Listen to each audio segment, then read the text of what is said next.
குடிபாகம் வந்து traffic police மறைச்ச முதல்ல அதை நினைச்சு கவலைப்படுவோம். ஐயோ நாங்க இப்படி ஒரு பிள்ளை செய்துட்டோமே, எங்களோட பிள்ளைக்கு எங்களால இப்படி ஒரு பிரச்சனை வந்துட்டேன்னு கவலைப்படக்கூடாது. ஆக்சிடென்ட்ல கை கால் இழந்து பிள்ளைகளை இழந்து ஊனமா இருக்கிறவங்கள பார்க்க. ஹாய் ஹலோ ஃப்ரெண்ட்ஸ், எல்லாருக்கும் வணக்கம். நான் தான் உங்கள் ரம்யா. நாங்கள் இப்போ ஒரு 1 வீக் 2 வீக்ஸ் வீடியோஸ் போடையில எங்களோட ஆடியோ குவாலிட்டி கொஞ்சம் குறைவாக இருந்தபடியா வீடியோஸ் போடையில இனிமேல் தொடர்ந்து வீடியோஸ் போடுவோம். புதுசாக எங்களோட சேனலில் பார்க்குறாங்க எல்லாரும் சப்ஸ்கிரைப் பண்ணுங்க, சப்போர்ட் பண்ணுங்க. நீங்கள் தார ஒவ்வொரு சப்போர்ட்டும் தான் எங்களுக்கு மேலும் மேலும் வீடியோ போடுறதுக்கு உதவியாக இருக்கும். இன்றைக்கி என்னத்தை பற்றி உங்களோட ஷேர் பண்ண போறேன்னு சொன்னால், ரோட் ஆக்சிடென்ட். நிறைய ரோட் ஆக்சிடென்ட் வந்து நாங்கள் பார்த்துருப்போம் நியூஸில்.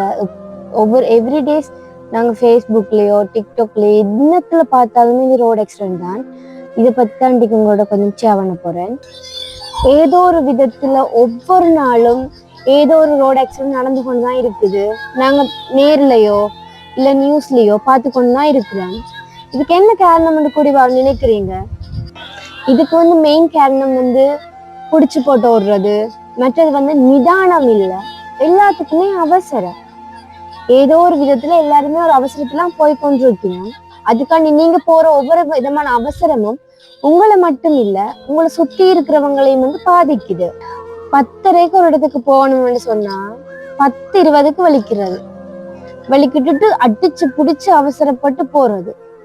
நீங்க விழுறதும் இல்லாம சும்மா ரோட்ல போறவனையும் தட்டி விட்டுட்டு போறீங்க. இங்க ஒரு சிலருக்கு பைக்ல ஏறி இருந்தா, ஒரு சிலருக்கு பைக்ல ஏறி இருந்தா ஃபிளைட்ல போற நினைப்புல போறது. போகேக்க ஃபிளைட்ல போற மாதிரி தான் இருக்கு. வீல் சேர்ல போகல ஃபிளைட்ல போனது யாருமே தெரியும். இது எனக்கு நடந்த இன்சிடென்ட். பஸ்ஸுக்கு நிக்க டியூஷன் பிள்ளைகள் நிக்கன்னு சொல்லிட்டு 2 பைக்ல வந்து படிங்க. சும்மா எடுப்பு காட்டிட்டு போறாங்க. போங்க, நீங்க எடுப்பு காட்டுங்க, யார் வேணாமன்னு சொன்னீங்க. அதால வர பின்விளைவுகளையும் கொஞ்சம் யோசிங்க. ஒவ்வொருத்தரும் நீங்க வாகனங்கள் எடுத்துக்கொண்டு போக கொஞ்சம் யோசிங்க. உங்களை நம்பி ஒரு குடும்பம் இருக்குது. நாங்கள் செய்யற ஒரு சின்ன பிள்ளையால இன்னொருத்தர் பாதிக்கப்பட்டா அவையோட குடும்பம் வந்து எங்களால கண்ணீர் வடிக்க கூடாது.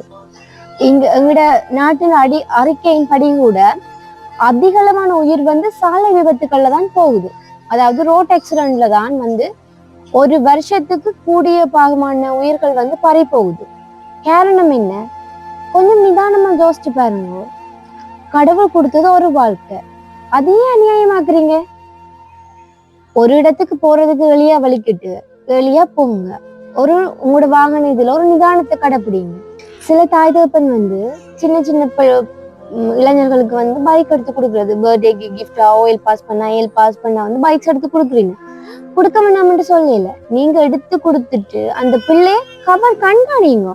பைக் எடுத்து கொடுக்க சொல்லணும், முன்ன நம்பி ஒரு குடும்பம் இருக்கு, அப்போ நீ வெளியில போயிட்டு வரைக்கல நிதானமா போயிட்டு வா, உன்னால அடுத்து பாதிக்கப்படக்கூடாதுன்னு சொல்லுங்க.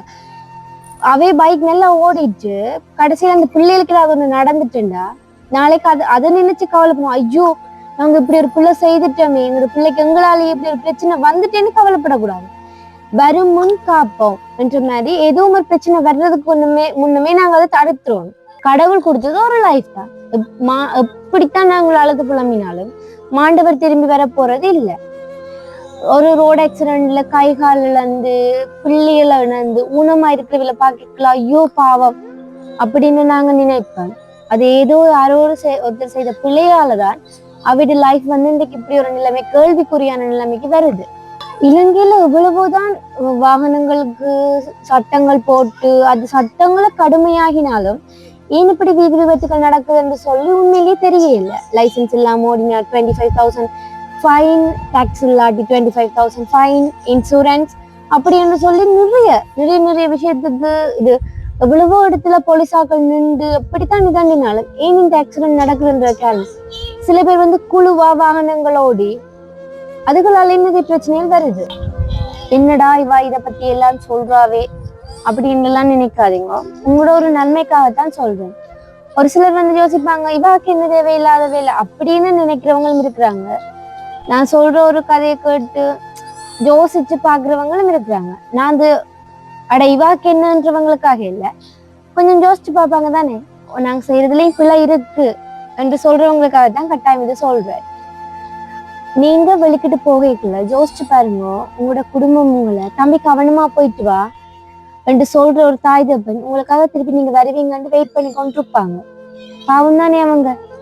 அதே மாதிரி ஏதோ ஒரு சிச்சுவேஷன்ல எல்லாருக்கும் ஒரு குடும்பம் இருக்கும். அந்த குடும்பம் வந்து பாதிக்கப்படக்கூடாது என்றக்காண்டி தான் சொல்றேன். நிறைய எங்க வீட்லயே நடந்திருக்குது.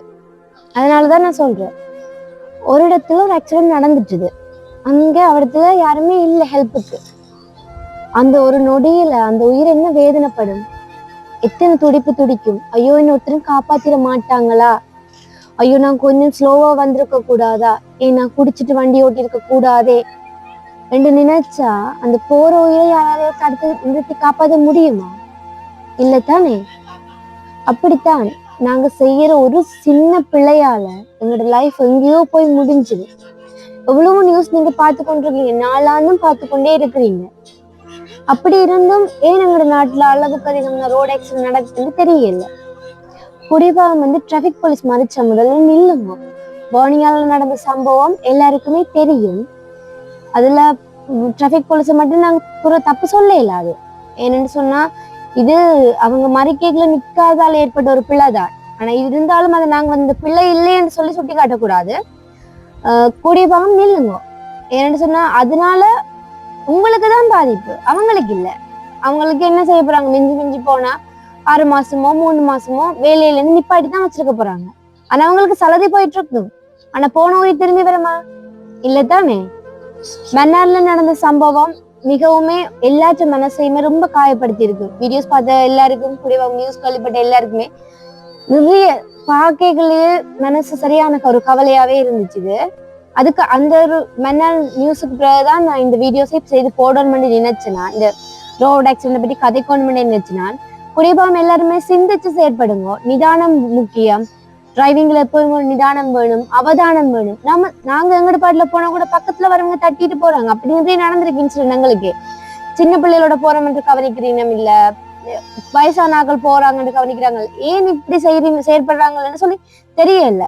மக்களே கொஞ்சம் அவதானமா செயற்படுங்க. உங்களோட உயிர் உங்களுக்கு முக்கியம் என்ற மாதிரி அடுத்தவங்களோட உயிரும் அடுத்தவங்களுக்கும் அவங்களோட குடும்பத்துக்கும் ரொம்ப முக்கியம். உங்களுக்கு எல்லாருக்கும் ஒரு ஃப்ரீ அட்வைஸ். குடிபாகம் எல்லாருமே லைசன்ஸ் எடுத்துட்டு வாகனம் ஓடுங்க. மற்றது வந்து வெளியில போய்க்க ஹெல்மெட் முக்கியம். பைக்ல போறீங்கன்னா ஹெல்மெட் முக்கியம். கார்ல போறீங்கன்னா சீட் பெல்ட் போடுங்க. எப்பவுமே சேஃப்டியா இருங்க.